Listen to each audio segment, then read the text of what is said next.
All right, Sharon, I have 6:45, so we can start whenever you're ready. Okay, yes. I'd like to call the meeting to order, the Town of Munster Board of Zoning Appeals meeting for Tuesday, February 8th, 2022.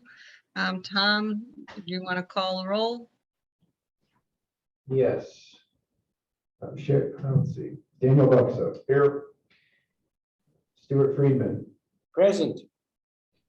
Roland Raffin is absent. Chairman Mayor.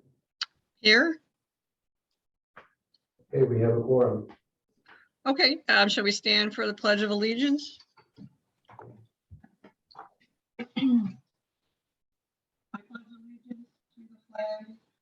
I pledge allegiance to the flag of the United States of America, to the republic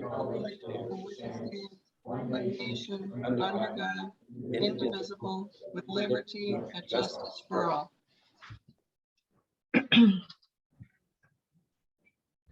Okay, so first item of business is approval of the minutes from last month's meeting, January 11th. Do I have any corrections? Madam Chairman, I've reviewed the minutes and I see no problem with them, so I would move to have them accepted. There was, you know what? There was only one typo that I saw. I got to remember where it was. Okay, page 4.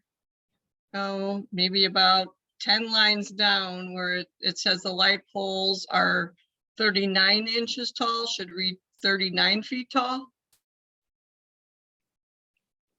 Okay, I see that. Yeah, I'll make that correction. Okay, that was the only thing that I noticed. So I Sorry, will move. sorry, Stuart. I will, that's fine. You would notice that. I didn't notice that. I would move that the minutes be accepted as corrected. Second. Okay, the minutes have been accepted. Tom, you want to call the roll? Yes. Daniel Buxa. Yes. Stuart Friedman. Yes. Sharon Mayer. Yes. Okay, next item of business is preliminary hearing BZA 22-001, Brian McShane. Whoop. Hold on. Of 45th Street Properties LLC, property address 8005 Calumet Avenue. And the variance application is for signage. Tom, do you want to give us a introduction on this? Yes, I'll just note that the staff report says 8005 Calumet Avenue. That's an incorrect address. The actual address is 1830 45th Street. So the property in question is located here. This is the southeast corner of 45th Street and Franlin. This is the site of the pavilion on 45th Street.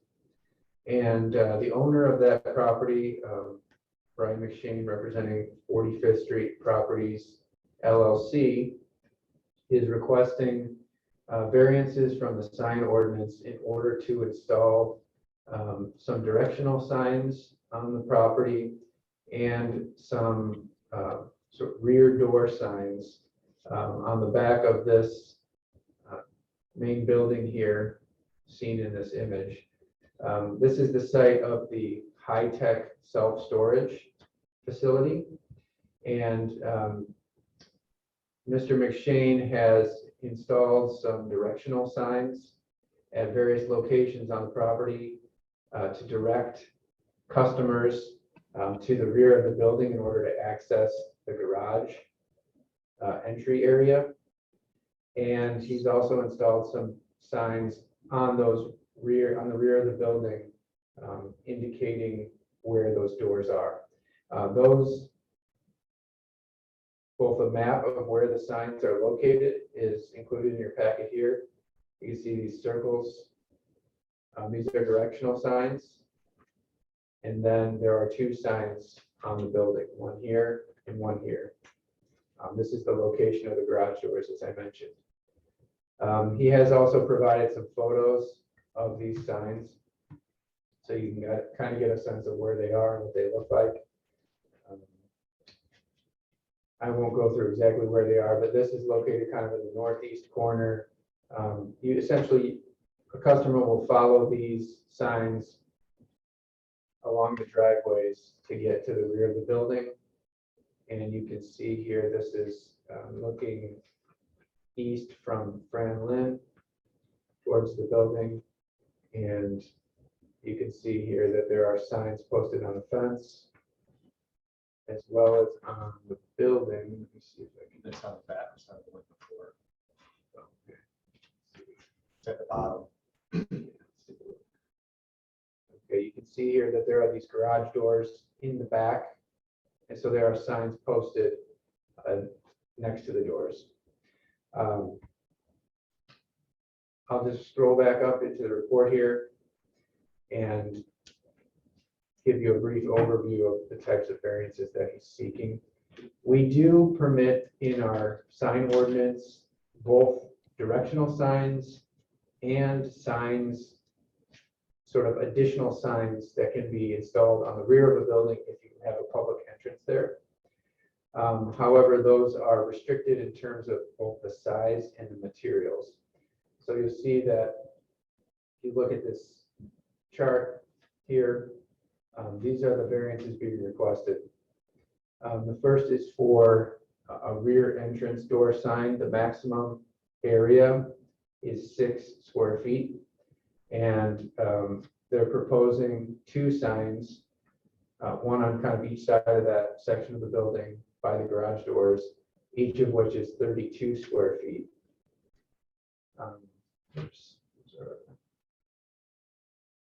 They are for directional signs. The maximum area is 6 square feet, and they're proposing 4 signs total, 2 of which are 8 square feet and 2 are 18 square feet. And then there are some other sort of general sign provisions that apply to these signs. The first is that signs may not be installed on exposed metal poles. And their directional signs, 3 of the directional signs that they have installed are metal sign face installed on steel U-channel posts. And then secondly, okay, there's another provision basically that says you cannot install a sign on a pole.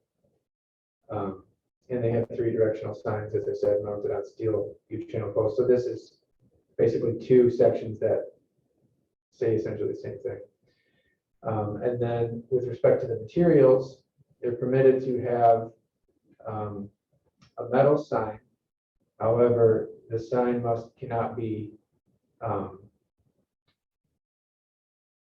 you can't have the design made with vinyl. So the intent is that you wouldn't have signs that are just a metal panel with, a vinyl sticker on it, so to speak. And so 2 of the signs that they're proposing are vinyl on aluminum panels. So those are the basically summary of the variances. Mr. McShane is here to explain it if you have any questions. I'll also answer any questions that you might have about our standards or the application. Well, I'll just also note that this is a preliminary hearing, so if it's the pleasure of the body, we would request that it be advanced to a public hearing next month.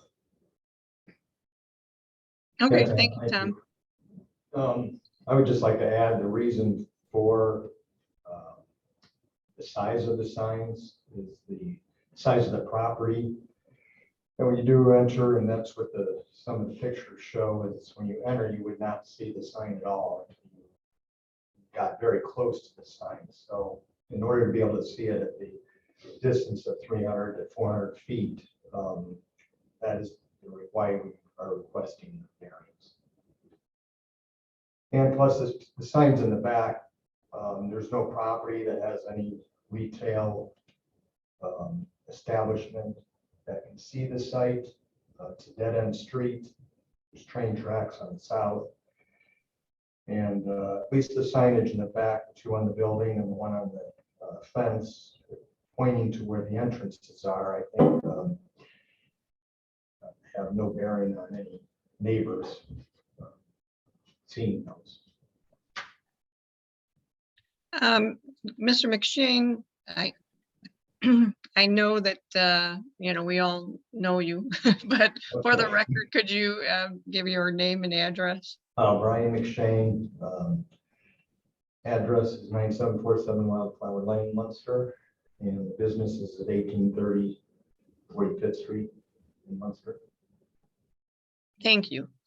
I had a couple questions. So the signs are already in place. This is not Correct. these have already been installed, correct? Yeah, when I looked at the sign ordinance, I did not notice what I consider directional signs, wall signs to be in the plan, and it's private property, so I really didn't realize that there's a variance that we have to go for on it.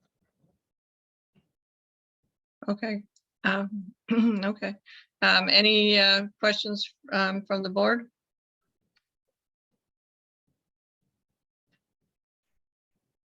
So the signs, Madam Chairman, may I ask a question? Oh, certainly. So are the signs, Brian, are these signs mostly in the rear of the property, or, I mean, except for the directional leading And towards? the only one that's visible to the people on the north side of the property, where all the business entrances are, would be the sign on the northeast corner, which basically, if they're driving out from Danny Z's into Eastwood Mall, is when they could see that sign. The other sign would be where Franlin dead ends, our entrance at the back, where it used to be for semi trucks to deliver to the grocery store exchange. We're using that lane for people to be able to walk, drive into the building. The door closes, they can empty their stuff into a self-storage unit and then exit using their app. So it's all app driven for the doors in the back. Are you proposing to replace these signs that you have up with illuminated signs? I mean, they're not very attractive the way they look now.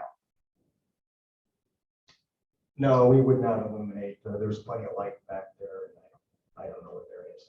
That would require a variance also, because they could be externally illuminated, Stuart. The wall signs could be, but they could not be internally illuminated. I see. There's lighting in the back that we put up for people if they're driving back there to enter the building. So, and I don't have that list up in front of me, but there's a matter of size and there's a matter of the construction of the signs. Is that pretty much it in a nutshell, Tom? Yes, that's correct. Yeah, the size, as I said, our code permits directional signs under certain circumstances.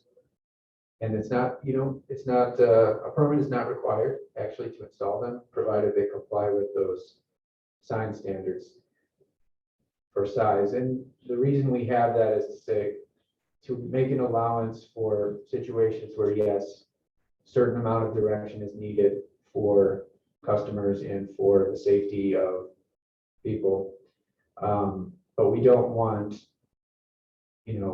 a directional sign to basically turn into a regular freestanding sign. So that's why we have those very restrictive sign size maximums. And yeah, likewise, with the materials, we just want to make sure that,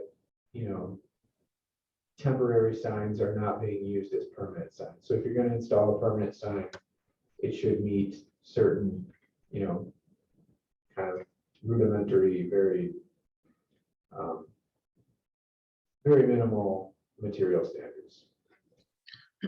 So did I understand you correctly that there's no permit required? That is correct. Yep, they're exempt from a permit. So, but how would the business owner know that they weren't in compliance with the code before they install the signs? The same way anyone would know. I mean, you'd have to inquire with the town, or you'd have to read the zoning ordinance. Typically, the sign contractor who does that work would contact the town. We would tell them, these are the standards, but no, we don't charge a fee.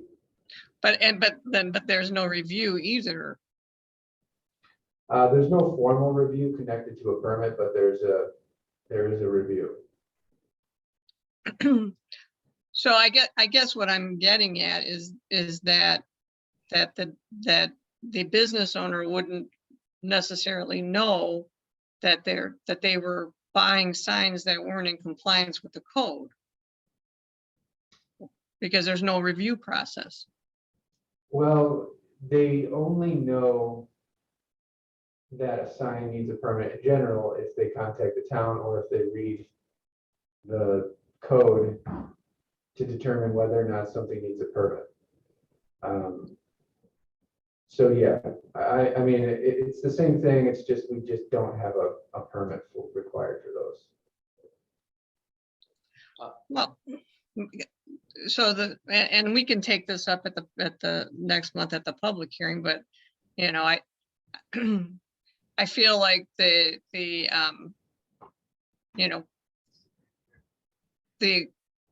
petitioner, spent money on these signs, not realizing that these signs weren't in compliance, and now may have to replace them with compliance signs, which could have been avoided if, there'd been a review of a permit. Yes, perhaps, but the sign contractor did not contact the town in any way. So had there been a permit required, we'd be in the same situation, because they didn't apply for a permit, they didn't try to apply for a permit, and they didn't seek any type of approval. I'm sorry, I read the 20 pages of the ordinance. Sorry, Tom, I couldn't find where it stipulated what that is for a private property sign. That would apply to what our business is. So That may be true, I mean, yeah. So Brian, did you have a signed contract or? Yeah, we use portable sign for all our signs. I don't know if he, I didn't ask him to do the sign, my partner did, so I'm not sure what the conversation went. But Okay. I didn't know, and if we would have had to go for a variance anyway, because if we put it to the size that is allowed, a 1 foot by 4 foot sign, you wouldn't be able to barely get the name and arrow where it goes. So I don't think it would be noticed. Even this size sign, you have to be fairly close to it if you were to look at that picture again to even see it. So, and especially the ones on the walls in the back where the garage doors are, if those aren't near the size that they are, I really don't think you'd have to stumble upon it, basically. And the other thing we considered is there's no one visibly looking at that property from either side, east or west. So it's highly protected from any other views.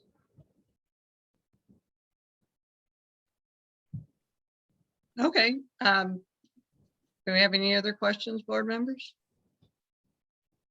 Well, I'm trying to figure out, so Tom, what is this position of the staff? Do they like the signs to be replaced with better materials, or what would you like to see happen? I'm trying to figure this out.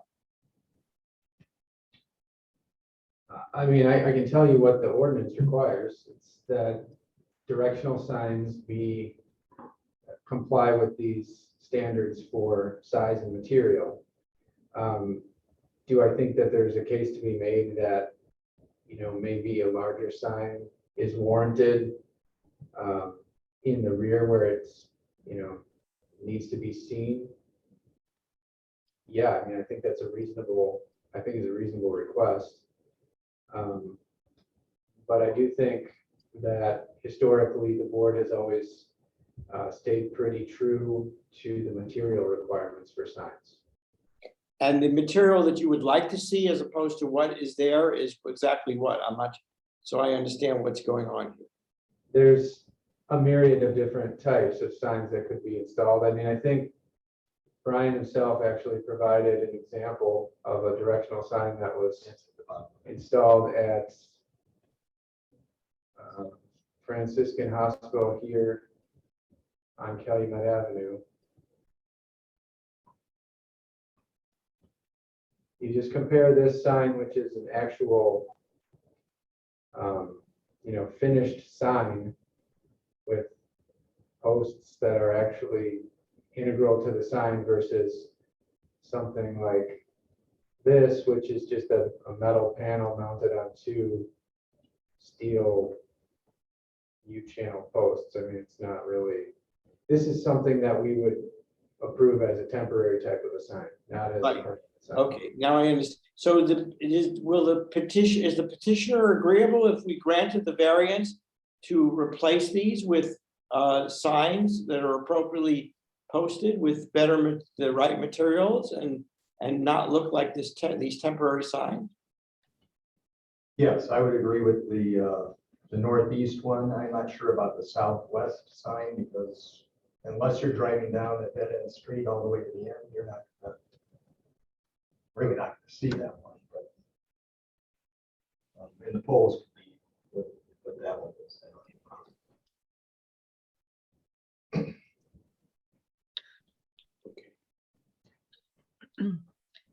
Well, Madam Chairwoman, I mean, I would be, just so you know what the consensus is of myself, I have no problem with granting the variance provided the signs were replaced with appropriate materials and looking much more attractive than what we have here. And whether they're on a dead end street or not, I think they should all be consistent with what the ordinance says.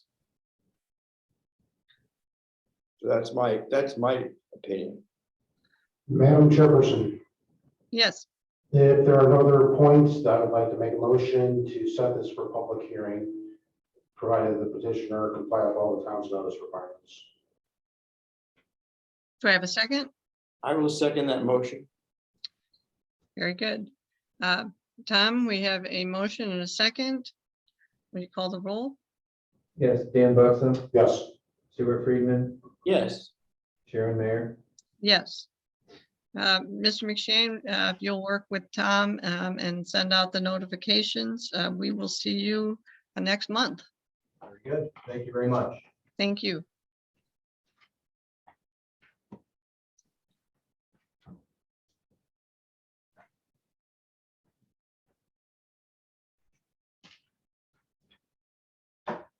Okay, next item on the agenda is public hearing BZA 2111, Kimley Horn and Associates on behalf of Target Corporation requesting approval of multiple variances from section 26-6.405Q private lighting standards to install non-conforming parking lot lighting at 8005 Calumet Avenue. Is there anyone present to speak on this? Yeah, this is Connor Striggy with Kimley Horn. I guess traditionally, Tom kind of summarizes the project. I can give a brief summary for the board's review if that's requested. I think so. We're going to basically kind of pick up where we left off. And Mhm. I think, Tom, after the meeting ended last month, I was thinking, I recall that I opened it up to the public, but I don't recall closing it to the public. So is that your way you remembered it? I don't recall, but if you would like to reopen it formally, you may do so. Okay, I so know that we did. I don't recall that there was any public comment at the last meeting, and I don't see anybody either on the Zoom or in the room that looks to be here as a remonstrance against the petition. So I Okay. think you could probably open and close it without much ado. okay, good. I just didn't want to trip up. So let's go ahead and do that, and then we'll move on to discussion. So I will formally open this meeting to the public if anyone would like to make any comments. And I will just confirm that I'm seeing nobody here in the room or on the Zoom. Very good. So at this point, then we'll close the public hearing and bring it back to the board and Mr. Strachey. And the last thing that we discussed in last month's meeting was about yourself going back to Target Corporation and learning what type of video cameras were present on the site. Were you able to find out anything on that? Yes, so regarding action items from last month's meeting, it was discussed that city staff, I guess town staff, would coordinate with the police department to engage Target to determine what kind of lighting fixtures they have on site currently. And the petitioner would reach out to Target to determine if additional lighting would be installed. And I believe both items have been resolved.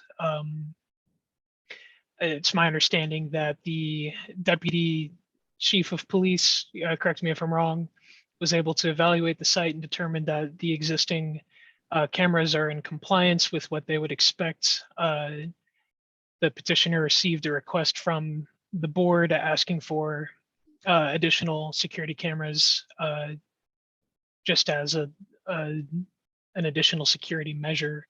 And I was able to confirm with Target that there are additional cameras proposed to be installed with the remodel work, one of which will be dedicated to the entry exit at the building to serve the drive-up stalls, and a second camera to be installed serving the stalls as its sole function. The Target will also install security monitors within a designated room within their building that will allow constant surveillance and monitoring of these cameras feeds. Very good. And Tom, were you part of that conversation with the police department?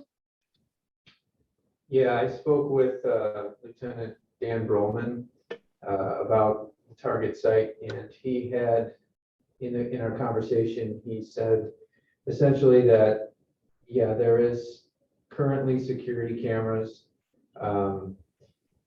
primarily covering the main sort of entrance and walkway in front of the building.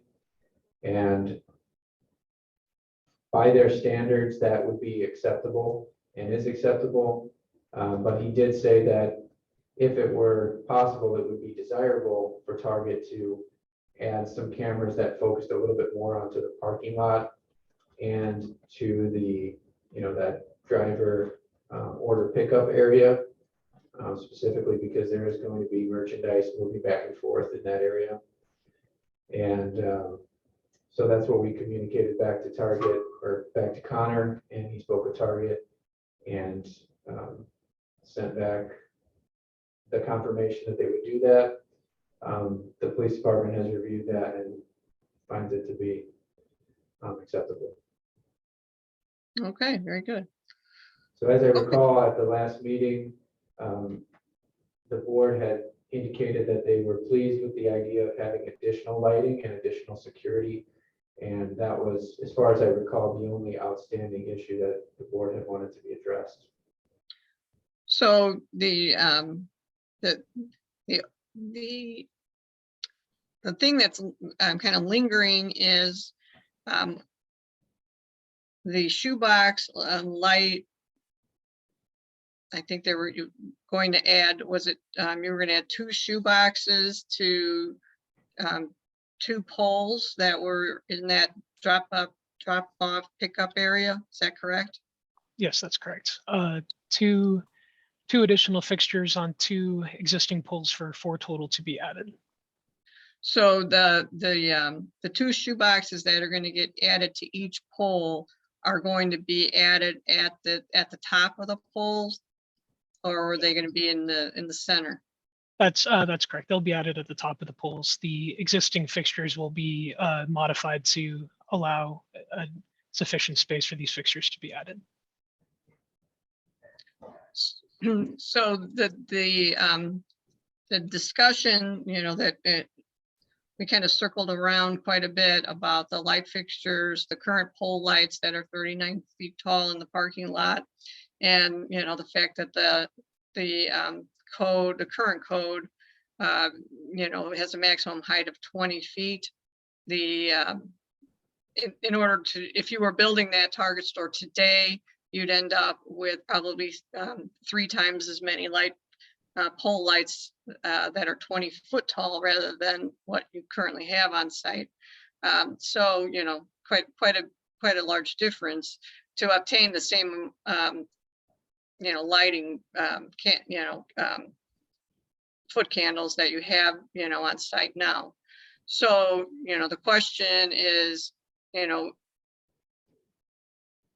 this addition of these 2 shoe boxes to these 2 pole lights to provide some additional lighting just in that isolated area, will do the job obviously that you're trying to accomplish. But the greater issue was that that parking lot seems to be dim, and yet we know that we saw the lighting map, and what's present there seems to be adequate, and yet it just doesn't seem to be adequate. So what can be done, and knowing that there are homes to the south of the site to maybe provide a little bit more lighting in general in that parking lot.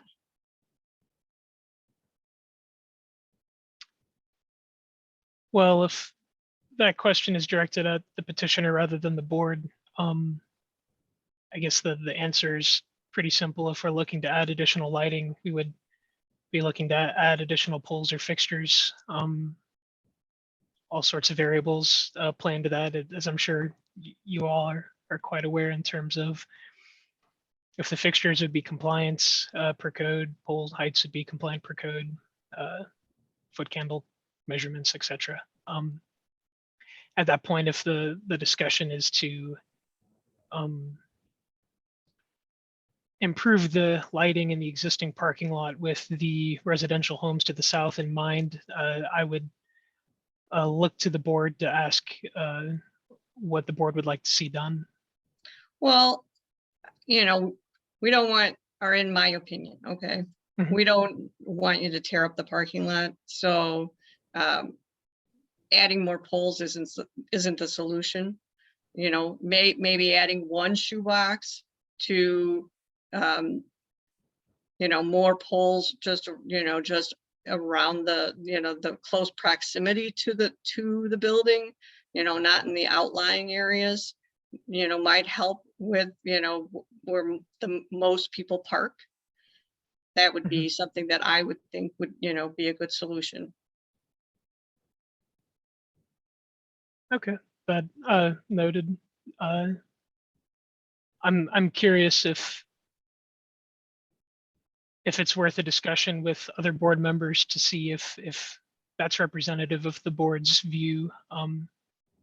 If that's the case, then I can take that information back to Target and continue the discussion on to next month's meeting. I'll just point out from the staff perspective that although this parking lot may appear dim, if the photometric plan is accurate that's been submitted, it actually exceeds our average, our maximum. So it's actually brighter than what we would require or even permit. And that was one of the variances that's being sought. So I would just say that they're well within the standards for our illumination. In fact, they exceed them. So, Madam Chair, Yes, may I speak? certainly. Okay, so we've gone around and around in circles here. I mean, originally we were not happy with the lighting fixtures, that they were sort of old time poles and whether something could be done about it. And then we talked about the fact that we wanted better security with respect to cameras, which Target, I understand, has agreed to. And I understand what Tom is saying, and my impression is that the lot is not brightly lit for security purposes. Whether it's adequate or not from the town standards is one issue, but it really is not adequate from the amount of people that go there at night. And if they have to park in the outlying area of the lot, it is dim.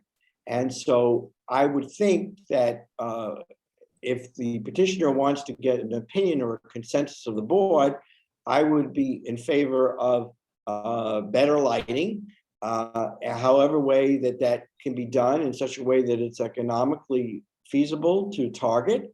But I would be in favor, it would be a good compromise solution that not only we have security cameras, but we have better lighting, more lighting than what we exist to have. I understand that we don't want to have it so bright at the edges of the lot, but I do think it needs more lighting. That's my impression, Madam Chairwoman.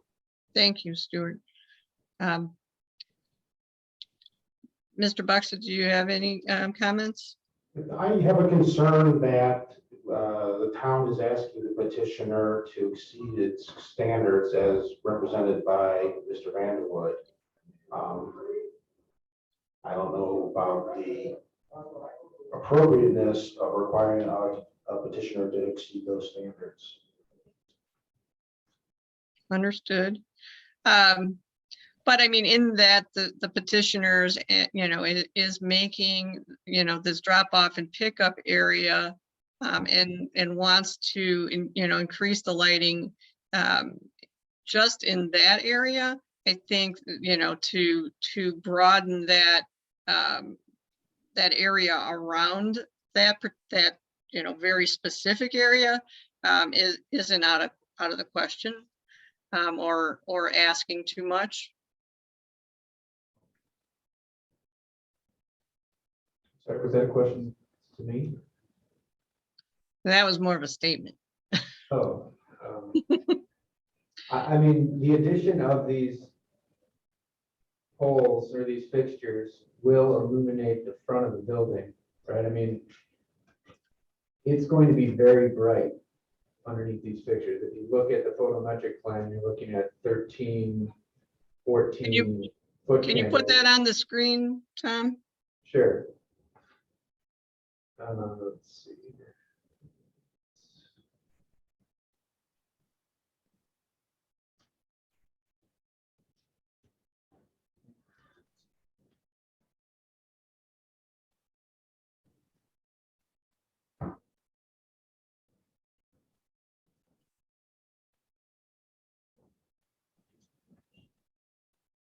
try to zoom in here on the area in question.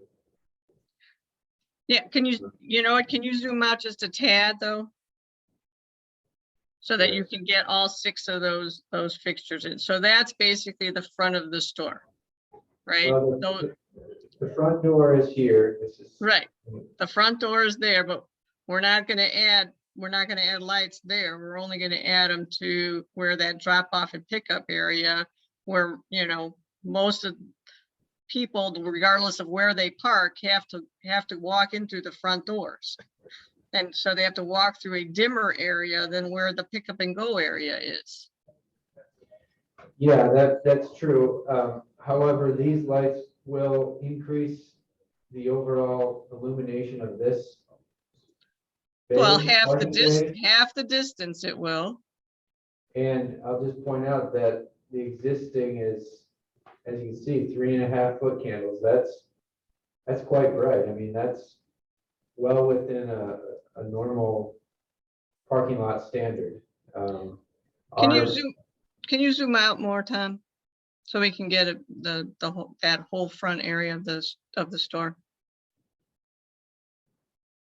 So, because what I'm saying, you know, is not to add any shoe boxes to those lights that are on the south edge of the parking lot because it's too close to the homes across the street. But that definitely those 2 in front of the front doors, and I would even add them to the other side of the pickup and go area.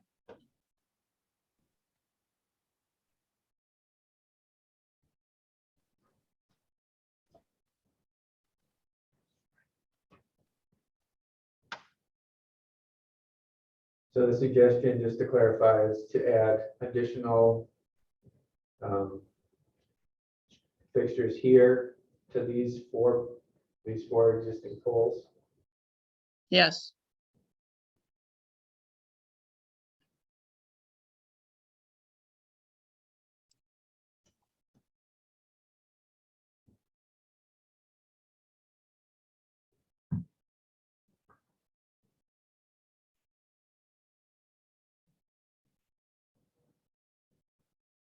I can say that as a petitioner, just to react to that if this meeting concludes and this is the direction that the board would like to present to the petitioner, I would be open to communicating this with Target. Well, and you know, one option is to just add 1 shoebox on each of those 4 poles. You know, it doesn't have to be, you know, 2 shoeboxes. We don't need to have the exact same amount of light and that's in the pickup and go area, just more light in those 4 poles.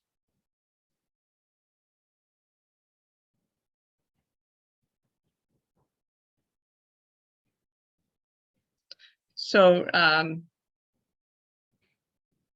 Stuart, Yes, could you make a motion? sure. We would like to, I would move that we would grant the variance provided that Kimberly Corn would basically add enough added lighting to that immediate area. I don't know how to describe it, where the pickup and the go area is, as far as the customers coming out, having to bring their cars in there, and the employees coming out to deliver goods to those people. Not the best worded motion, but I mean, the gist of it is that. So just those 2 poles then, Stuart, or the other 4 as well? The other 4 as well. I would prefer the other 4, but I mean, Madam Chairwoman, I'm welcome to your comments. If you think it's too much, then I have no problem with having it just be those 2 poles.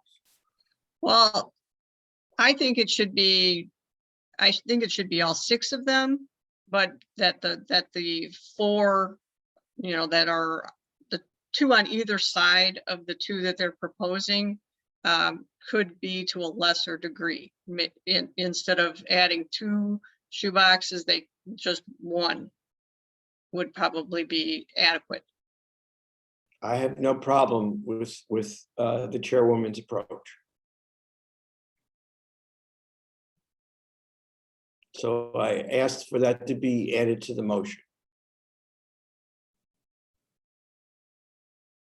Okay, so can I just clarify, the motion is to approve the variance on the condition that additional fixtures be added to the two poles directly north of the subject poles and the two poles directly south.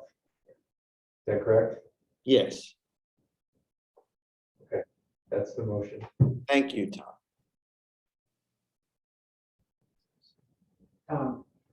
Let me add a couple of things. Sorry, yeah, the law allows reasonable conditions to be granted in addition to variance. That is to say, if the variance is granted by here, I think probably add the 2 or 4 or 6 fixtures. And those would be reasonable conditions. As long as the conditions are reasonable, they could be required of the applicant that grants a variance or receives the variance. I didn't hear what Mr. Wickland said. Can Mr. Wickland please speak into the microphone and say clearly what he just said, please?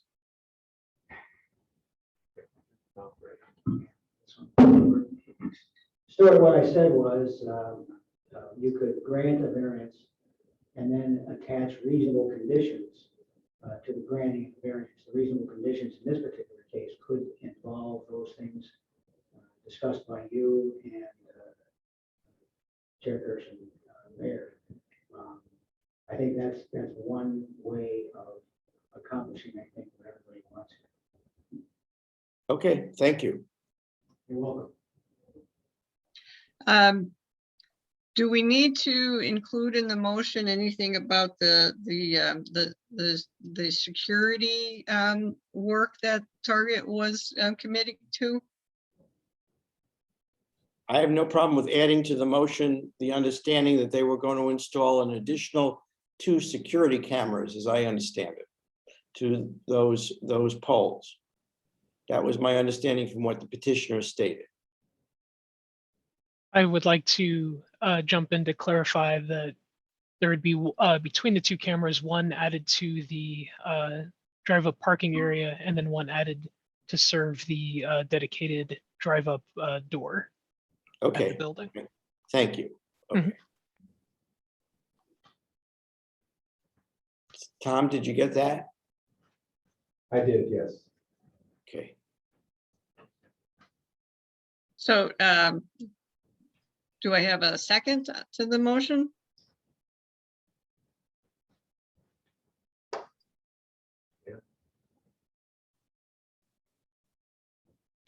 Madam Chairperson, I renew my concern, and I'm failing to see what the compelling government interest is to requiring the petitioner to exceed the town's standards.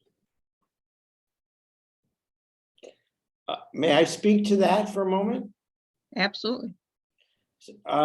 So Dan, I mean, I understand that we would be asking for the petitioner to exceed the town's standards, but the whole thrust of all of this and the reason the Target is before us is because they want to make it a secure area for their customers and for their employees to go back and forth between this pickup center area and the front door of the store.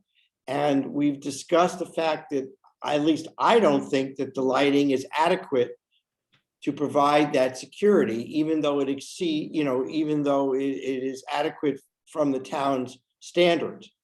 So I don't see that as an unreasonable request. It's a request. If Target says they're not going to do that, then we would evaluate on that basis. But I certainly would like to propose this and see if there's an objection by the petitioner to that. Madam Chair, in response to my colleague, Mr. Friedman, I am not a lighting engineer, and I would not substitute my own personal preferences in lieu of what the town has indicated, the staff of the town has indicated, that is the petitioner's met its burden.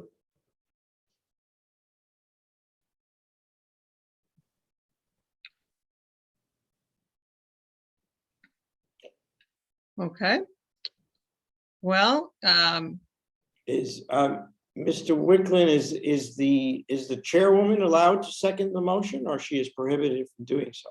I believe she has to pass the gavel and then she could second motion.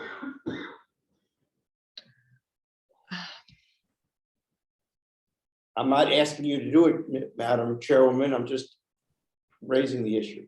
right. Well, and, you know, we're gonna get nowhere fast, and, you know, Target's, you know, time clock is gonna continue ticking without a resolution. I'm at this point wondering if Mr. Strachey would, you know, want to table this and go back and talk to Target and come back, you know, next month. Yeah, if as a petitioner, I'd be open to going back to Target to communicate these latest discussions and returning next month for next month's hearing. When were you planning to start this construction if we had granted your request? I believe that this store is officially behind schedule. I don't have the exact date, but I know it was listed as a 2021 store in my records. So it wouldn't, even if we granted your request tonight, it wouldn't be done before next month's meeting, right?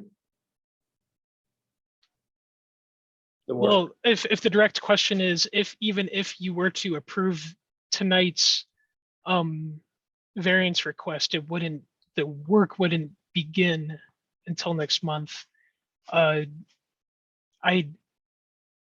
wouldn't expect it to, just because once the variance has been approved, various items, we would still need to obtain an ILP and building permit before work can begin.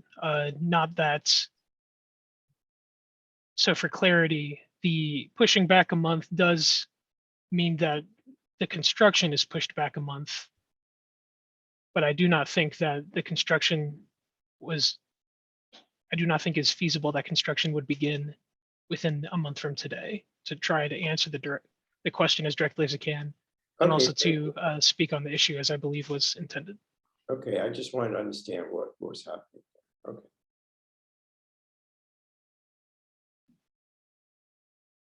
Okay.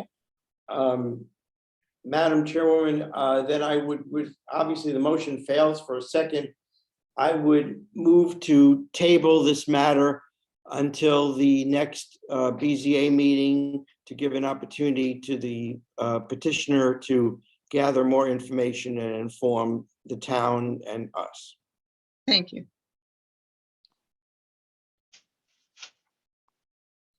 Do we have a second on that?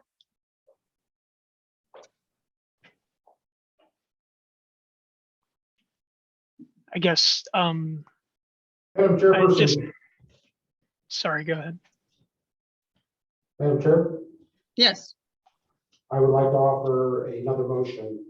And that is to approve the multiple variances from section 26-6405, private lighting standards to install the non-conforming parking lot lights at 805 Cabinet Avenue in accordance with the plans and specifications submitted under BZA docket number 2111, with the condition that a security camera will be added to cover the team member entrance exit and the store's dedicated drive-up door and the associated path to the drive-up stalls, and an additional security camera will be dedicated to the drive-up stalls.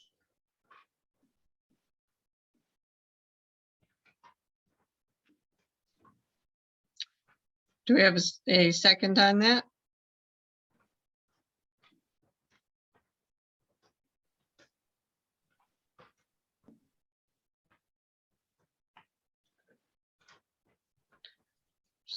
Seeing and hearing none, I'd say that motion fails. Madam Chair, in that case, I'll make a motion to table to the next meeting. Okay, the motion has been made to table and it's been seconded. Tom, can you call roll? Yes, Dan Buxton, Yes. Stuart Friedman, Yes, Sharon Mayer. Yes. Well, Mr. Strachey, I realized this wasn't the conclusion that you were hoping for. But if you would impart, the request from two of the present board members to Target for their input and consideration, and come back next month, hopefully we will be able to put this to bed. Sounds good. I have one question for the board that may have already been discussed, but I would like to confirm just for clarity. The additional fixtures to be installed, one per pole to the north and the south of the drive-up stalls, was the discussion that those would be the same fixtures as currently exist and that are currently proposed as the 4 additional fixtures in the drive-up stall? Yes. Okay, thank you. That was I apologize if that was already covered. I just wanted to, I didn't quite recall, wanted to confirm. I'd like to thank the board for the time and wish you all well. Thank you very much. Okay, moving on. Well, we have no findings of fact. Additional items for discussion. Was there anything to discuss, Tom? I have nothing. Okay, so our next regular meeting is March 8th, 2022. And do I have a motion for adjournment? So I moved. move to adjourn. All in favor, say aye. Aye. Aye. Okay, well, we will see you all next month. Thank you. Thank you.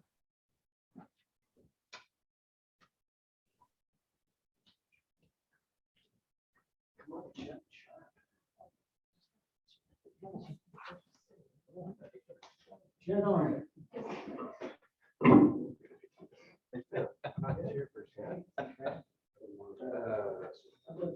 I just wanted to make sure you remembered that you were on the plan commission. But yeah, Good evening, Mr. Mayor. don't leave without signing. I was just saying. You're gonna come here, might as well be happy. Now, Don't leave with those. Tell me when you're ready, because I'm ready. I'm looking for the. Let's see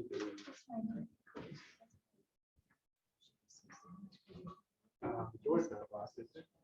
No, there's a nice wooden doorstop out there. Okay. Joe needs some help with the upgrading of the ingress egress electronics. Maybe Little Cow could help. We do. Do you? I'm just curious, I don't see the applicant for Pizza Hut. Maybe he's in the hall. Sleep on the bench. Wait, just let me just turn on the check. All right.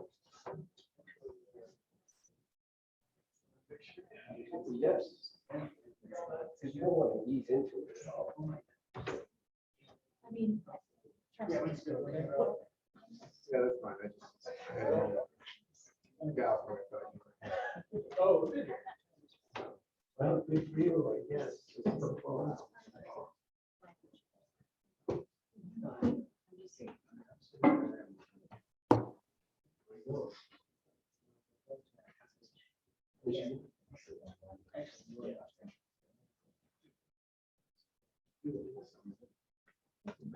Where you fish? All right, you ready? All right, I'm ready. All right, I'm going to call this meeting of the Planning Commission for the Town of Munster for Tuesday, February 8th, 2020 to order. Please set your cell phones to stun and let's stand for the Pledge of Allegiance. I pledge allegiance to the flag of the United States of America and and to the republic for which it stands, one nation, under God, indivisible, with liberty and Justice for all. Mr. Vanderwood, roll call, please. Councilor Mellon, President. Councilor Kulturitis. Present. Councilor Tulowitzki is absent. Stuart Friedman, Present. Roland Raffin is absent. Brian Speck is absent. Chairman Baker. Present. We have a quorum. Hello, Stuart. Happy New Year. Thank you. Happy New Year to you too. All right, moving right along. Next up is the election of officers for president and vice president of the Munster Planning Commission for 2022. Anyone? Anyone? Is anybody lobbying? I'll move we elect The absent people. Mr. Baker as president this year. Do we have to do them both? Or one at a time? Actually, Mr. Whipple. well, I was thinking that perhaps Roland might be selected in absentia. That's what I was thinking. Would you like to amend that, Councilman? Sure. I'll second that. There's a motion and a second. Any discussion? I'll just note that, current chairman is Bill Baker and then Roland is the current vice chair. So we're gonna flop Okay. We're flopping them, so you want Roland as president? them. Yes. And for? It's hard. Any discussion? Mr. Chairman, I can't hear us. I'm sorry. You have to speak louder. I have to speak louder? Yep. Or you turn the volume up? I have my volume all the way up. 10-4. All right, so the motion is for Roland to be president of the Plan Commission and Baker to be vice president. Okay, thank And you. there's a second. Is there any discussion other than talk louder? Be there none. Mr. Vanderwood. Councilor Mellon, Yes. Councilor Kulturitis. Yes. Roland Raffin. I'm sorry, Stuart Friedman, Yes. Chairman Baker. Yes. All right, set it up is moving forward with the approval of the minutes from way back in November 9th, 2021. Any modifications, changes, motions, what say you? Mr. Chairman, I've reviewed the minutes and I move that they be accepted. There's a motion, is there a second? Second. And a second, any discussion? Mr. Vanderwood? Councilor Mellon, Yes. Councilor Kulturitis. Yes. Stuart Friedman, Yes. Chairman Baker. Yes. Next up is preliminary hearings, be there none, and next moves into public hearings. PC 22-001, J. Odell of Aubrey Enterprises, classes, representing EYM Restaurant Group, requesting approval of a development plan to construct a 3-unit commercial building, including a Pizza Hut at 815 Ridge Road. Introduction, Mr. Vanderwood? Yes, happy to. This property is located, as you said, at 815 Ridge Road. It's currently a standalone Pizza Hut, traditional Pizza Hut building. The applicant is proposing to demolish that building and replace it with a approximately 6,000 square foot, 2-story commercial building, and to improve the parking lots and reconfigure it to include 54 parking spaces. I will pull up just rendering for you here. Subject property, as I noted, is here, near the corner of Ridge Road and Calumet Avenue. Property to the west is the old town hall, to the east is Long John Silver's.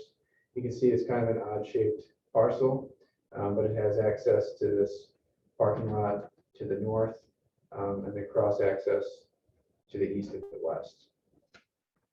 The proposal, as I stated, is to remove that standalone Pizza Hut restaurant, replace it with a building, 2 stories, 3 tenant spaces. The southeast corner will be Pizza Hut restaurant. The 2 other tenants have not been identified. The site plan shows 54 spaces. Let's see, bear with me. Slight modification of the parking lot. You see that formerly there was a island that kind of jutted out through here. That's been replaced by a through drive aisle. And there will be a right turn, a right in, right out pork chop installed in the drive aisle. Currently, there's just a sign up there that says right turn only. So there'll be an actual concrete median to enforce that right in, right out provision. They've also provided a photometric plan, which shows compliance with our standards, both in the light levels and the types of fixtures that they're proposing. And they provided a full landscaping plan, which I reviewed and found to be compliant with our standards as well. The major intervention on the site is obviously the building being constructed. And proposing a brick and stone building. They have provided building material samples, which are here for your review.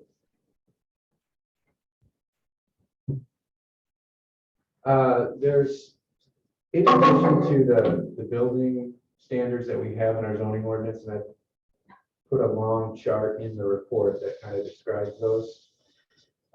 There's another provision in our comprehensive plan that I just want to highlight here.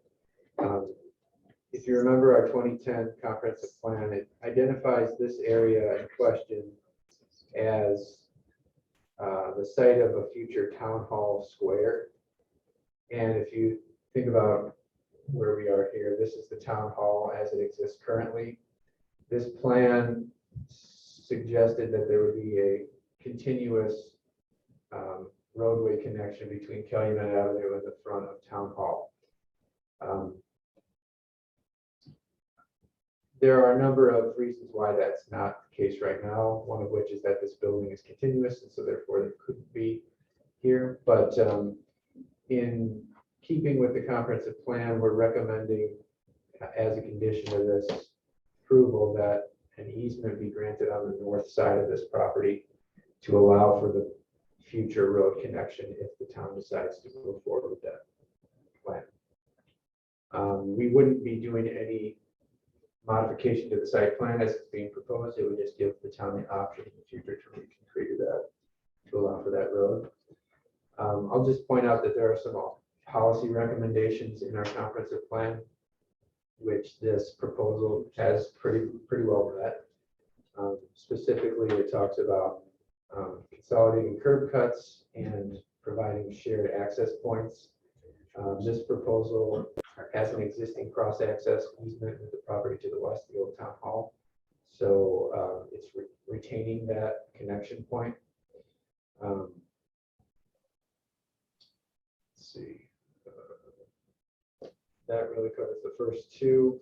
And then the plan also recommends along the Ridge Road and Calumet corridors that new buildings be placed along the street line with parking to be to the side and to the rear, and that's accomplishing that policy as well. I'm not, unless you want me to, I wasn't planning on going through all of these development standards, but if you had a chance to review the staff report, you'll see that they are complying with all the applicable standards, so they're not seeking any variances for the redevelopment of the site. The only sort of a little bit unusual thing about this project is that it's a two-story building, and the parking as proposed is sufficient for the use of the ground floors as commercial and restaurant uses. The second floor in each one of these units is designated as just tenant storage, and we don't have a parking calculation for tenant storage. And so consequently, basically it says in our zoning ordinance, space is determined to be adequate by the zoning administrator. My sense from this is that they're not going to increase the number of people or vehicles on site as a result of having this storage. It's not going to be leasable storage in the sense that they're going to lease it to another tenant, so you could have potentially a fourth, fifth, or sixth tenant using this simultaneous with the ground floor. So we, in reviewing that, decided that there's really no need for additional parking to accommodate those second floors. So if they did seek to have an additional tenant or different use in that second floor, they'd be required to come to the board and get a variance for the parking. Or at least ask for a variance.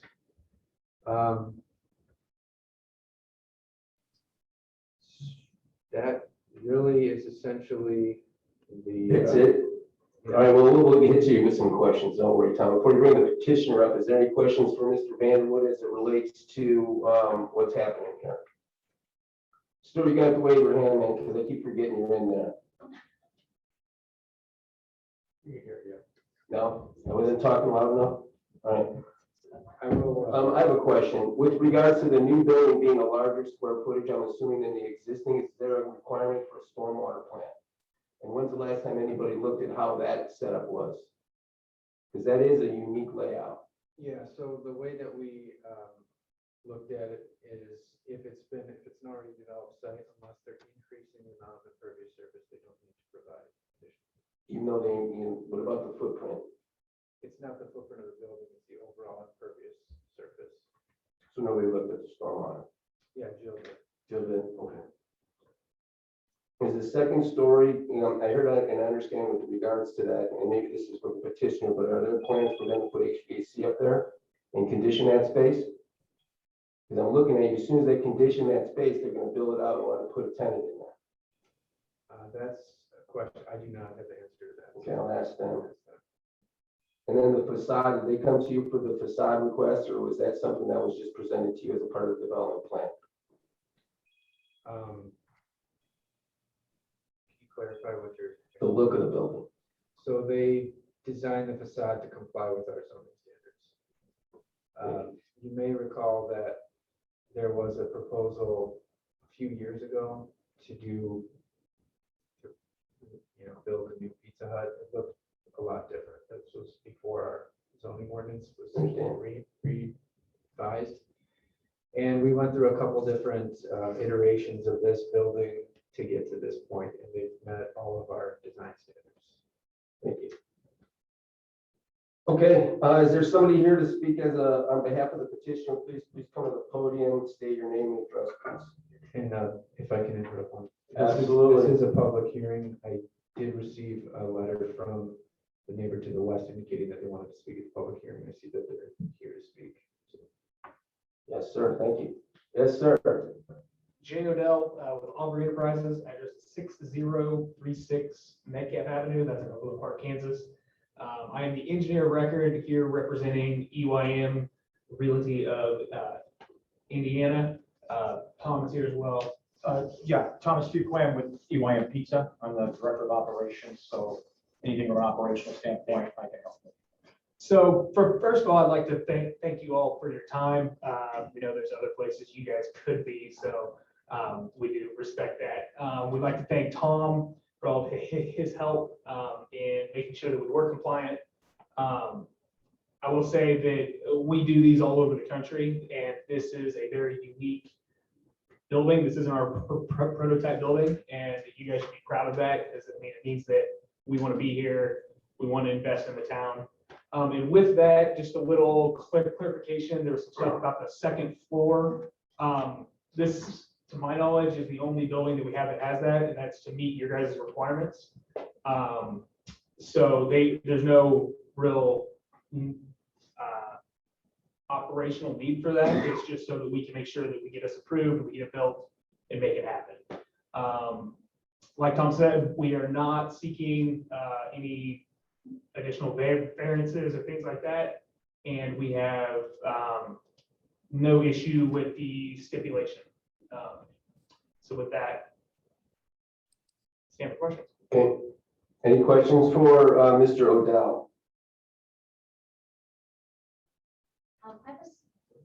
It's a nice looking building, and I thank you for not bringing a plan that included a drive-through. That's very refreshing to see that. My one concern is about the thin brick versus using the more substantial, I don't know what the term, I don't want to say real brick, because I know this is real brick, but that's just my concern for, one of them for just the longevity of the building, putting the best possible product up. So that's more of an architectural thing. I'm sorry, I'm just the engineer, but I know that we haven't had any issues with that, and maybe Tom can speak to the facade issues, but I mean, from my knowledge, it hasn't been an issue, but again, I'll get back with the architect and try to get you guys that answer, if that'll work. Okay. The other comment I had is in regards to when we have seen buildings come to us. One thing that our board often will say is that we want to see a little bit more depth, a little bit more change in the front of the building, and that actually is a requirement. Not, I believe I asked Mr. Vanderwood if it was for this particular length and in this CD5, correct, Tom? And it's not, but just having, I don't know, do the stone accents, they protrude out at all, or it's hard to tell in the rendering, or is it just flat? And I'm saying that from a standpoint of, I mean, I actually think this looks very much like our old town hall building. Mr. Vanderwood brought that to my attention, and so that's interesting, and it looks more like a downtown building than most that are brought to us. I would say it has the look of what you might see in a downtown, which we've been striving for in Munster. But often in those things, you'll see like a little bit differentiation. I can't say the word. Something a little bit different at the entrances, and maybe like a little bit more depth. And again, that's an architectural. I do believe, question. yeah, not to cut you off there. I do believe that the lighter stone that you have in front of you, I believe that section is undulated a little bit. I don't think it's too crazy, but I do believe that there is some change in the face on those. If you see it right there, they kind of frames the entrances, Yeah. and then they're at the top. Okay. And then my one more comment was in the drawings here, the black and white, it looks like the brick, I'm going to call it brick, is that 3? These numbers are 1. That's the one, the first modular thin brick, that they're going, that they are vertical. And I thought that was interesting because it actually mimics what's on our town hall, although there's not a change in the color of brick, but they're, their accents going this way. But then when I look at the color rendering, it doesn't look like that's the case. It looks like it's hard to tell. I don't know. I can't tell. So I don't know, because I thought, well, that's, It's not. My- is it going, It's going parallel? Okay. Oh, you went, okay. Yeah. So I just thought that was actually, this is my opinion, I thought that was an interesting accent to turn the other way. But So, again, the architect. Yeah, my thought would be is that they're going to build it off the plans, not the picture. They just kind of copied that texture. If that makes sense. If the person who did the rendering, I'm assuming, probably didn't realize that happened. It just kind of made it. So they're going to build it off the black and white plans. So we can make a note of that, to make sure that happens. But I'm assuming that that's what will get built. Okay. Thank you. Tom, I have a quick question. This building is pretty much right up on the sidewalk, Yes, it's 3 feet off the sidewalk. so it's 3 feet back off the sidewalk. Yeah. Oh, because I'm looking at these awnings, and the awnings look like they're on the public walkway from the picture. I'm just trying, and then I'm looking at the diagram, and I'm not sure if this is right up against the actual sidewalk, but then they've got these awnings sticking out. And then also taking into consideration, there's about 42 NIPSCO poles between the sidewalk and the curb. Right. So I don't know what the plan is for those, if the town is still gonna keep those, if those are going part by the way of streetscape, but I mean, that's, you know, an ongoing challenge, and pushing the buildings now up on the sidewalk, now you're condensing the amount of density on just that small space between the curb and the front of the building. Yeah, no, that's true. I don't know, to answer your question about the depth of those awnings. Because I'm just, like I said, I'm just looking at it, and I can guarantee you, if I built this building looks very nice. If I built a building like this, in the wintertime, you're gonna have an issue trying to get people with the sidewalk, with that snow being hit on these doors, because that plow's gonna come across and just pile it up there from personal experience. So, Yeah. because I deal with that all the time. But that's why it was just kind of, it just looked like the building's literally right up onto the sidewalk, so it just. That's a requirement though, isn't it, Tom? The requirement is 0 to 15 feet. What? The maximum setback is 15 feet, so it can be anywhere from 0 to setback 15 feet. Right. Okay. They had originally had it right up on the sidewalk, and then I think you guys did move it back a few feet for that reason, to just give a little more space on the sidewalk, because it is it's a standard sidewalk, but it's not Right. huge. Well, and it's like Mr. Baker said, I mean, you've got a whole bunch of poles in that area, so there's that challenge there too. The other question I had in regards to the building with the second floor, is there gonna be like a stairwell inside the suite itself to go upstairs? Or is it gonna be right outside getting into each of these suites? Because if it's right next to them, then the potential is exactly what Mr. Baker said, is down the road, you may want to put tenants up there. If it's within the suite itself somehow, then they won't be able to split it up into 3 other sections upstairs. So I don't see the internal design, so I'm just asking that question here. I am not aware of what they're doing on the second floor. I know it's not going to be the exterior. At least as of right now, that's the plan. So I would assume that they've got to have some kind of stairwell on the inside. Are the demising walls going from the first floor to the roof?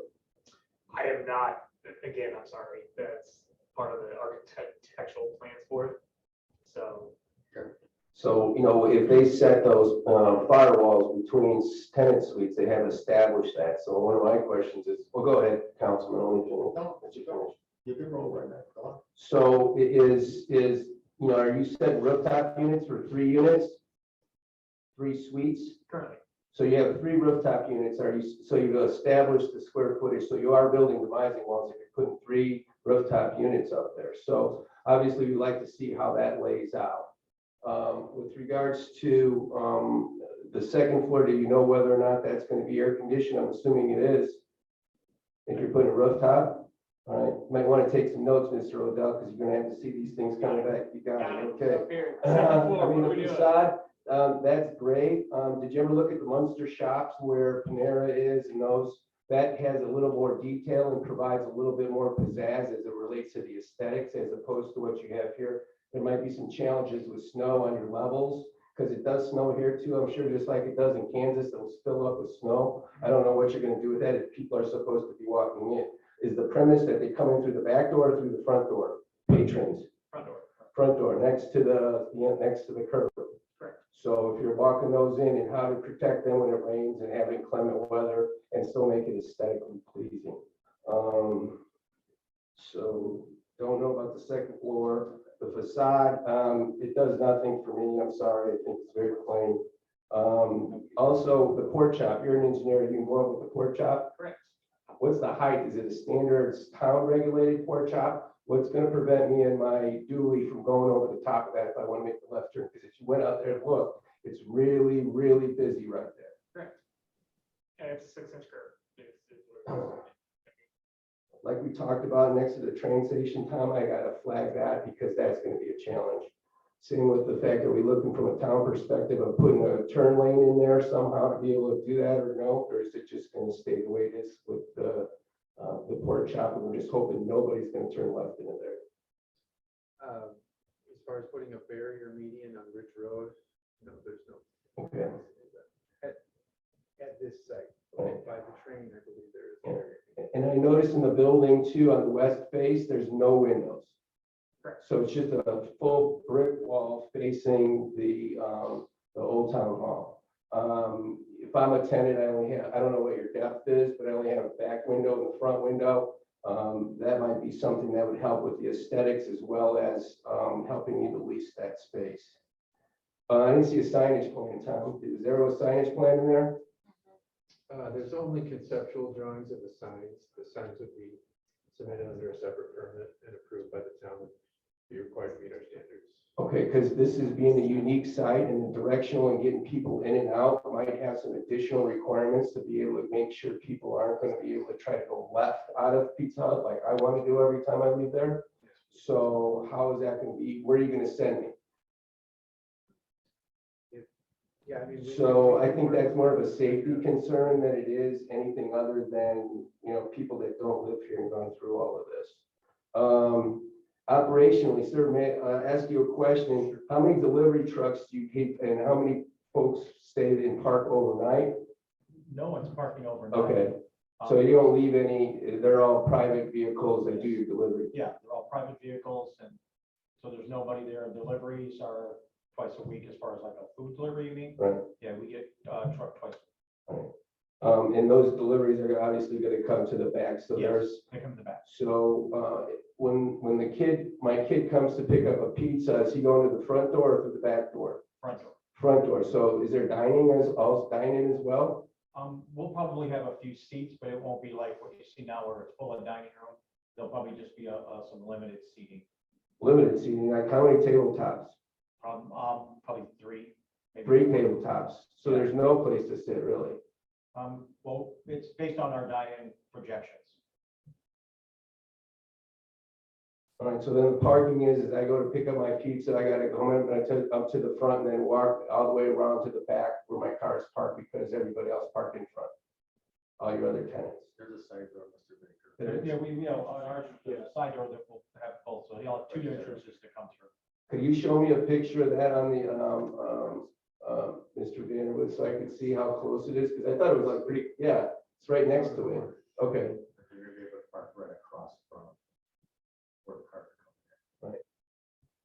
and then people from the park and go and visit the tenants that are yet to be named, they're all gonna park in the back and come in through the back door? I think that'll depend on each tenant. They'll be able to go, we're required to have a front door for customers is required. But if they are a tenant, they can make it work, or they can have a back door and a front door, then they can do both. All right, I'm sorry, Tom, you're with the restaurant company, right? Are you the franchisee? I'm with the franchise. All right, and then you're the tenant, or are you owner of the building as well? We're the owner of the building. Okay. Yeah. All right, so you're both, you're the franchisee and you own the building? Yes. Okay. Because we also want to see you do well and lease up the space and make it more applicable for this particular marketplace to want and desire that space. And if you look at trying to general businesses and where you're going to have your customers come in, is it through the front door, back door? And then how are you going to be able to sell that to a prospect? That's what I'm bringing it up. Right. Well, like I said, with the prospects, with the business going in, they'll have the option. They can have a back door and a front door, but they're required by the city, we have to have a front door. I understand. I'm just talking about the human animal, probably not going to walk all the way around the building to the front door. The design here shows a back door and a front. I understand, but I mean, your business, so it has to make it available for them to come in through the entrance as opposed to a front door where you have a reception, where you have a retail component. That's only my point, it's just releasing it. Right. What you want. And then 3 tabletops, no windows, that's it for me. Stuart, anything? No, I'm fine.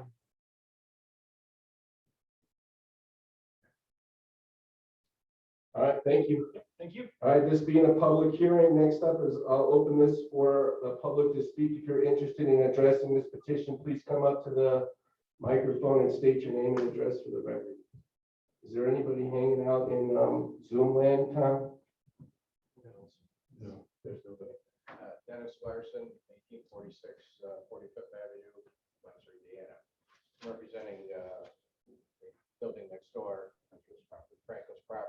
Mr. Larson, can you talk into this because the people on Zoom land can't hear you? I did, if you wanted to hear me. Well, So anyway, the Franklin building next door, and they only really had two questions. And one of them is the bottom of the site plan, the north-south with the, I see bushes there, something there, okay? And what Franklin's would like is that the bushes be where there's either concrete. is there aerial, Tom? Like on Google? Well, I don't know, because I don't understand what you're trying to tell me, what Can I- Mr. Larson, and what the, absolutely. From what we see, this looks like bushes here, Uh-huh. and that looks like a concrete sidewalk going up here. Okay, That's how we see it. right. And they would like it reversed because their parking lot has a wide drive in the middle. They don't, they're not gonna lose any space, whereas if the concrete was where the bushes are at, if I remember right, that aisle there is 24 feet or, Yes.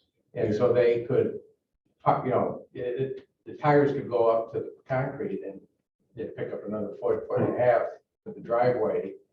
And the Franklin's feel that the bushes would stop anybody been thinking that's, oh yeah, get out of the car here and get on the sidewalk and go up to the back entrances. So what he's saying basically is people parking right here, rolling right up the sidewalk in here, where this is really valuable parking for us. Understood. I don't think it's a big change, it just. So. Wait, hold on a second, let him finish. I just think that, again, they just think that for their side, it's gonna protect some people that are gonna be parking there because it's easy to get in to those two back buildings. Okay, whereas Mhm. it's just a perception of, well, there's trees here, but there's concrete there. Oh, that's gonna be clean. I'll just walk on the concrete and go to the back door. And the Franklin's don't want to put up signage, say parking only for pancake house. I mean, I don't think it's a big thing to do that. And then my office is there also, but we don't take up whole time parking. All right, Mr. Larson, we got that on the sidewalk. What else? And then the other question, again, the Franklin's were wondering if the refuge area garbage could just be flipped over and that island there made a little bit skinnier, make it fatter on the other side if you want. It's a question there. The other one is really something that they're really interested in talking about. Okay. Thank you very much. Anybody else? Can I just, Hold on, I have to do the public hearing thing. There's this Robert's rule I have to follow. So, anybody else going once, going twice? Closing the public hearing section. Mr. Vanderwood, comment? yeah, I just want to clarify the comments because I did speak with Dennis before the meeting. And just so you can see it on this aerial view, this is the existing Pizza Hut, right? But this is the parking lot for the Franco's building that is here. Their concern is that And people are going to park there and walk in the other Go building. to the building, right? And part of their concern was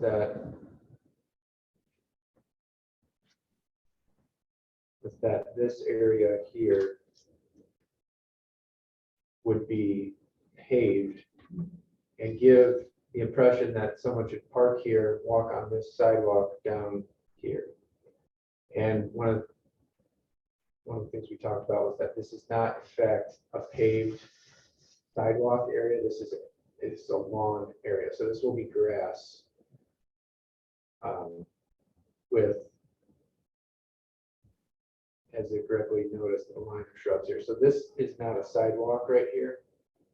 This is a grassy area. So the request they made though, regardless, was that this line of shrubs be moved more towards the middle of the landscaped area to give the impression that, or to discourage people from trying to walk through it, or walk up here and go over. From my perspective, it makes sense to maybe push these shrubs off anyway, that way you give them the fruit for the bumpers. And you don't have to mow. Right, so that's just, I think that's what the concern was, am I correct? Right, correct. And could you show me again where the trash corral is, Tom? So it's right here. I can't see right here. Okay, Oh, can you see it on this? screen? yeah, Oh, yeah, these aren't. So this is the trash area. It's in a corral or a enclosure. And the question was whether or not they could be moved here farther away from their property. right. And then there's an easement right through there where the trash is, because the trash truck needs to have an angle to be able to get in there anyhow. And where are you gonna put the snow? Because they make fun of me on what happens, you know, when it snows here, to make sure you have a place for the vendor to push all the snow.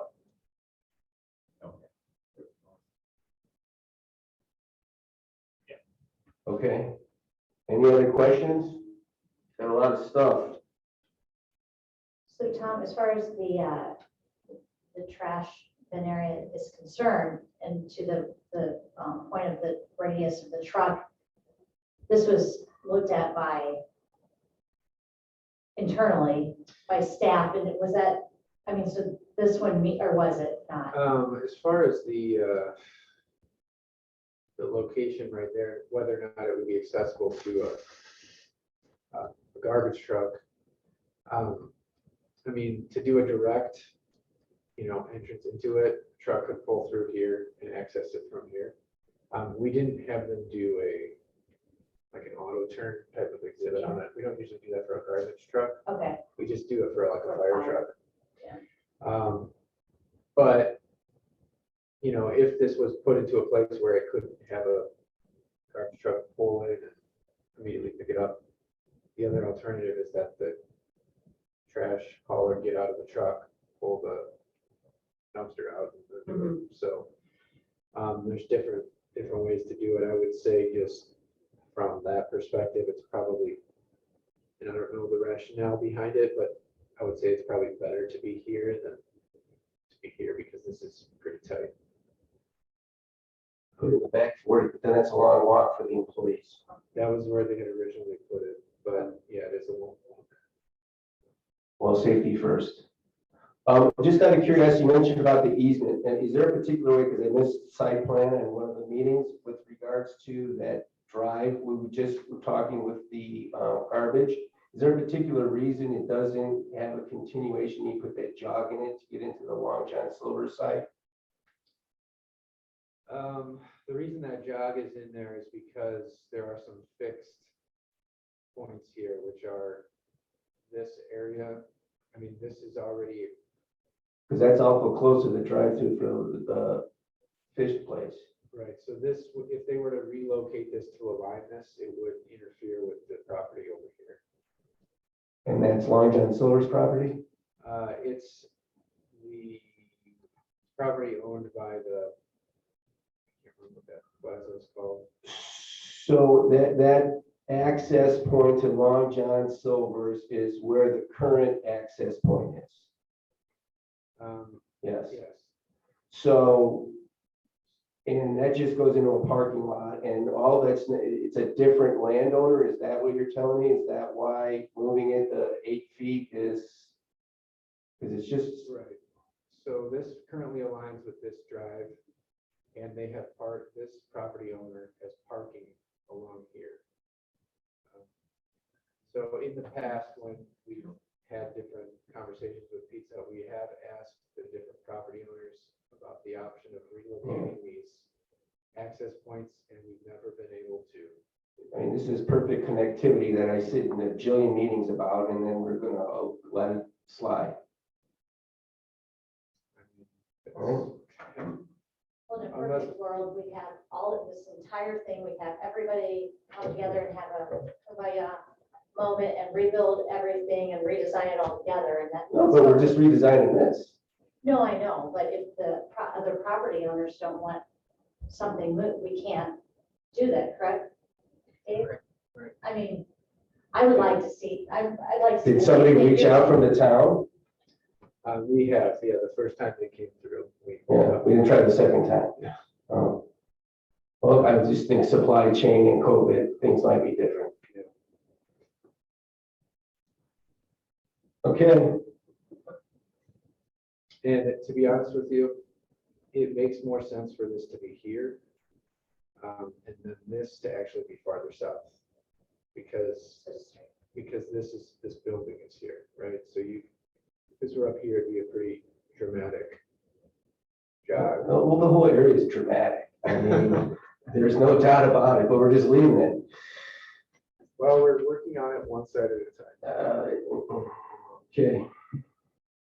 All right, so regardless of what happens, I'd just like to point out, it brought up a couple of things, the frontage of the building, the HVAC on the rooftop units, is there a facade? Are they going to do demising walls? Do we see the layouts of those exit points for those particular vacant spaces? The pork chop, I have an issue with that, and signage as far as directional and making sure people get through the interesting dynamic that we just mentioned. And brick.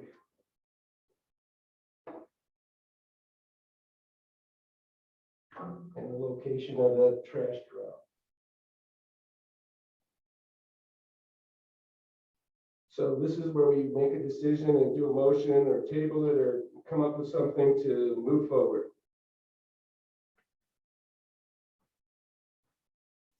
Mr. Chairman, based on the list that you just ran through, I think that it'd be best to make a motion to table so they can come back with answers. Table it for the next meeting. There's a motion to table. Is there a second? Second, any discussion? Either none. Mr. Vanderwood. Counselor Mellon, Yes. Counselor Kulturitis. Yes. Stuart Friedman, Yes. and Chairman Baker. Yes, thank you. We appreciate it, gentlemen. This is going to be outstanding. A couple of tweaks and hopefully we can have a meeting of the minds to make it a valuable asset because I'm looking forward to the redevelopment of that site.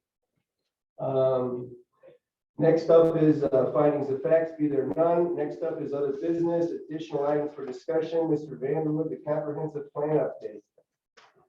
Thank you. Yeah, we don't have a lot of information to provide at this point, but we did advertise for a consultant to the IS put out a request for proposals for the 2022 comprehensive plan.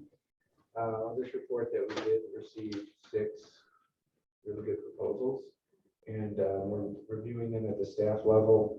I did share them with Bill, and not sure if anyone from the council was actually reviewing and scoring them, but in any case, we'll be scoring them and coming up with a short list, probably 2. And depending on how close the scores are and how we feel, we'll be discussing it internally. We'll probably bring those in for an interview. And then we hope to have a consultant on board. We'll probably have a contract to the council. I'm hoping the first meeting of March, but possibly the second meeting of March. Was Mr. Gardner one of them that's reviewing this? I believe Chuck is talking to Dustin about, I don't know if he's going to score them or if he's just going to review them and give some general impressions. Tom, I'd ask possibly once it's narrowed down, if maybe more of us can be involved in the interview You should process. see them. Pardon me? You should see them. Yeah, that's a great idea. Yeah. We can definitely do that. We'll set up, when we do the interviews, we'll set that up. I mean, This kind of. I don't know if you want to score them. Oh, it's brutal. I mean, I've done it before. It is, yeah. You know, I mean, it's research project, but have you guys seen the proposals as the council? No. Oh, you should, absolutely. So at least to see what their pitch is and kind of see how that looks. Right. Because at least in my opinion, what I was bugging the hell out of Tom for was just to kind of get an idea. I thought I was gonna get them digitally. It's not as good as if you get an actual hard copy. Because they're vague. Well, and it kind of gives you a feel and you get a feel. Okay. And that would be something worthwhile. So if there's not enough copies, y'all could have in mind, because I think you should at least read those and see how these things score out against what y'all see. Because working off of the 2010 plan, I think is a real good thing. Having sat on that, it's just the train station's moved. Right. So, and then how the whole connectivity and trying to tie everything together is pretty set. Let's just see how that kind of worked through it. And, you know, all 6 of them, I read them, they're good. So there's a couple I bumped up, but we'll talk about that. But, you know, I think the more eyes on them, the more help you get. Yeah, I mean, I'm fine with that. Like I said, I distributed it to the staff, so all the department heads are reviewing right now. So if I know, if they're very large documents, what are we looking at, like, They're too large to email, that's. yeah, but it, How many pages? Like the zoning. You could set up one of those Dropbox. The zoning ordinance was 600 pages. oh, It's my. not that, they're just proposals, they're. It's like here's an example. 28. I mean, And can we get an amendment to fix that funkiness in the back of this Pizza Hut as a part of the comprehensive plan? here's an example of one. Okay, Yeah, they're not terribly long. those aren't double sided. I mean, I don't know, can you print them out or ask us to print them out for us so we can come and even, I mean, I'll swing by and print it out. I'll drop one off to you. I mean, Or you could check them out. I can check. I think give a pass. You can get in the building, that's good. it would definitely be easier to send them to you electronically, but we couldn't do it via email, so maybe what you tell me, we could set up like a Dropbox type of thing where you could download it and view it. Well, maybe I could try to send them one at a time, but they're. Yeah, it's the images. I Yeah. send this to you. You figure it out, send it to her, and then she'll figure it out and send it to me. Okay. Or you can just drop them off. Yeah. Or you can just drop them off at Yeah. the house. Okay. On the way to breakfast. Yeah, so, like I said, they're good firms. So when do you think the interviewing process starts? I think go back to the RFP to kind of, it's Well, a couple of weeks, isn't it? probably we'll have all scoring done by the end of this week. Yeah. I'll probably have them all compiled and sort of averaged out this week. Ideally, if we could get people to come in next week. Yeah. But Are you just gonna do the top 3 or all 6? Have you decided yet? my guess is we'll probably do 2. Because that gets to be. Everything's cumbersome. But I mean, usually, we'll see. It kind of depends on if we have like 3 that are tied in the top, then Yeah. maybe we will do 3. But I was gonna otherwise, say, yeah, right. in the past, I think in the past, we've done just 2, and that seems to work pretty well. Usually Interesting. there's like, it comes down to 2. It seems like it always comes. One down will to fall 2. out for one reason, one is. Yeah, I mean, I can just kind of tell you the scope of work is pretty standard for a comprehensive plan. There's some unique things that I think that we're going to try to do with this plan that we didn't do with the 2010 plan. And that really is, we're going to try to focus on our streets a little better. So like, what do we want our street network to look like? And what do we want, like 45th Street, what is it, right? So let's come up with a characteristic and character-based, typology for all of our streets. And that way, when we go back, we really want it to be a very useful document. So when we go back and do a road project, we know what this is going to be, right? So we don't have to come up with it from scratch. So we're going to be looking at that. We're going to be looking at a little more closely at the sort of differences between our commercial districts, right? Like we know that 45th is different from Calumet Avenue North, which is different from Calumet Avenue South. And yet, historically, they've always been zoned to be exactly the same. So we want to have a good sort of basis of understanding the existing conditions and the direction that we want to take with these areas so that we can tweak our regulations.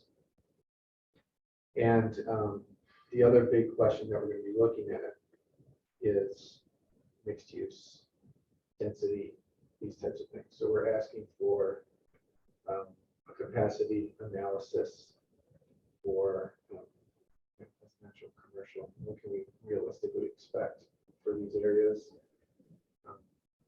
And then we're going to hopefully have some facilitated discussions around the portion of the mixed use and density, which we've been talking about at the planning commission anyway. But yeah, that's kind of the other thing, the infrastructure capacity, the room capacity, we're going to be looking at all these things. Like the storm and the stormwater, I mean, bring in Yeah. SCH, Jill, you know. Yeah. 'cause that's, you know, you start talking density, well, now you gotta, I mean. A lot of there's another problem. toilets. Let's talk, yeah, right. Right. So that's, that, we all knew that that's gap in our knowledge, so that's gonna be part of it. And we're really gonna try to base some recommendations off that. Good understanding of what we have. And then when it comes to the residential or the residents, their input, that's, we're gonna look at having quite a bit of that again, correct? Yes, that's a big component of it. There'll be multiple public workshops, stakeholder interviews, focus groups. You know, we're just reading through the scope now and or the proposals right now. So different groups have different ways of doing these types of meetings. But generally speaking, that's what they fall under. That's what they are. Yeah. So yeah, and a lot of it's going to be, okay, we've got the 2010 plan. We think there are probably some things, a lot of things in there that are still good that we still want to do. But we need to kind of take that back out, go through it. Do we want to keep this? Did we already do this? You know, are we not going to do this? Because there's other things like the train station at Fisher Street that we're not going to do. Right. So what do we want? And there's timing is good too, because there's all these dollars coming in from the Fed for infrastructure and the Rebuild America. There's dollars coming in big time. So any of those projects that can get engineered quickly can go through NERC and go through that process to get in line for that and the Ready Grant through the forum. That on our streetscape, like that we already did. It's all in there, but those, the evolution, Councilwoman, is that it's ending up being more of a federal grant type money now. So it isn't going to be necessarily straightforward through the state. The Fed is controlling it through the IEDC. So a lot of those projects have to meet the criteria set by the Fed. And it's always interesting. It's like having the Army Corps of Engineers working with you. I was gonna say. I agree. Yeah, I believe the Ready Grants. That's a process. Application is just opening up. So Yeah, let me sit on that. It's interesting. We haven't had a meeting in 3 months. that's different from the one that was just recently awarded, No. the regional plan. Yeah. So I mean, but back to this, that's interesting. And I was thinking while you were talking about the streetscape and whatnot, has anybody approached the Francoses who are now engaged in this about the possibility of getting in some of their land to put a right-hand turn lane? Pretty close. It is, but we like close. No, we like close, but it is already close, but, I mean, Well, I mean, look at it, well, right there.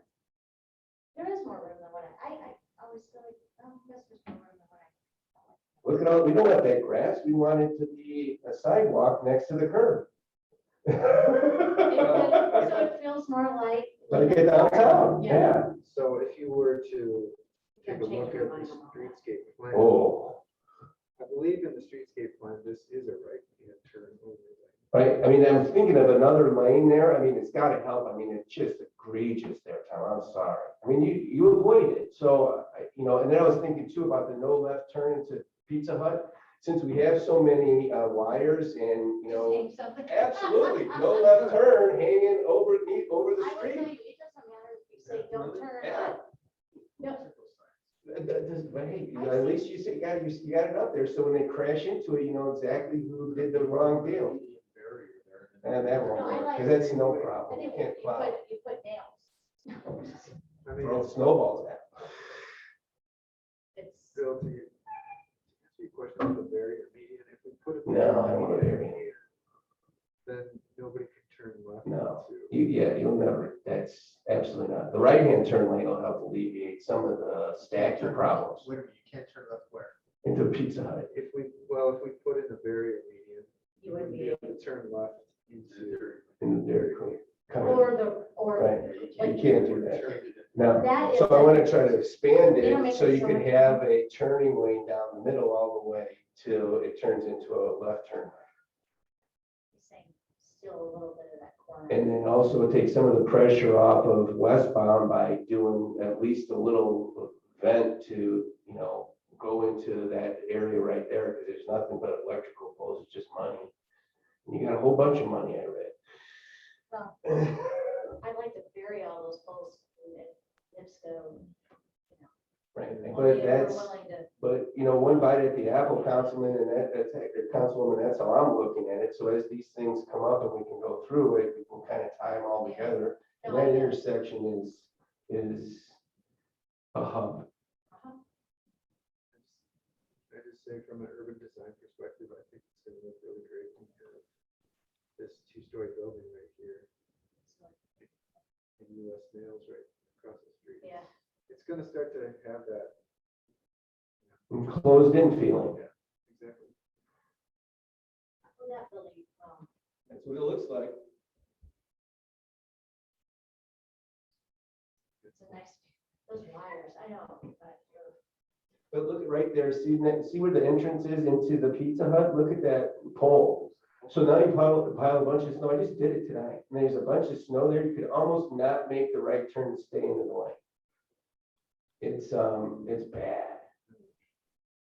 It's a safety issue. Maybe you could sell it from that We standpoint. could heat all the sidewalks. Sure, why not? Just Get add the it. sidewalks. That would be Councilwoman Mellon is making the suggestion to heat all the sidewalks. I love it. Why not? You know, we're just gonna make a laundry list.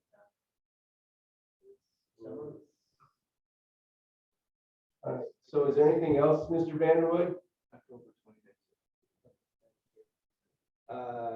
No, that's it. Just like I said, looking forward to the comprehensive plan. Once we get the consultant on board, they'll be meeting with the planning commission. We'll be doing stakeholder, probably individual meetings with every one of the members if they're willing. And there will be routine updates to the. Cool, yeah. All right. Thank you, sir. That's, appreciate the update. Next regular scheduled meeting is March 8th, 2022, March Madness. And I'll entertain a motion to adjourn unless you all want to stay longer. Second, I'll second it. and a second. Any discussion? Mr. Friedman, you want to stay longer? Nope. All right. Mr. Vanderwood, roll call, please. Councilor Mellon, Yes. Councilor Kulturitis. Yes. Stuart Friedman, Yes. Chairman Grayson. Yes. Thank you very much. Stuart, I have to give you a call this week. Are you in town? I haven't talked to you in a long time. Just call me on my cell phone. I think you have it. Yes, sir. Okay, thank you. Thank you. Thank you. Bye. Good night, Stuart. Good night. Good night. Square? You're not done next week, are you? Hi, Stuart. I just wanted to say hi. Hi, Wendy. How are you? I'm good, thank you. How are you? I spoke to your husband the other day and he seems to be behaving himself. We're thankful for that. He's still at work, so he's doing, he does best. I told him no shoveling of snow himself. No, well, he does, you know. Well, better him than me, don't you think? Yes, yes, better him than you, but I'd rather have both of you don't do it, you know. He works so hard that, you know, that I want him to be safe. So with all of his, you know, his health issues, that he should not be shoveling. I agree with you, but I don't think we'll ever get him to stop or stop working as hard as he does. So, all right, I just at the end of the meeting wanted to say goodnight.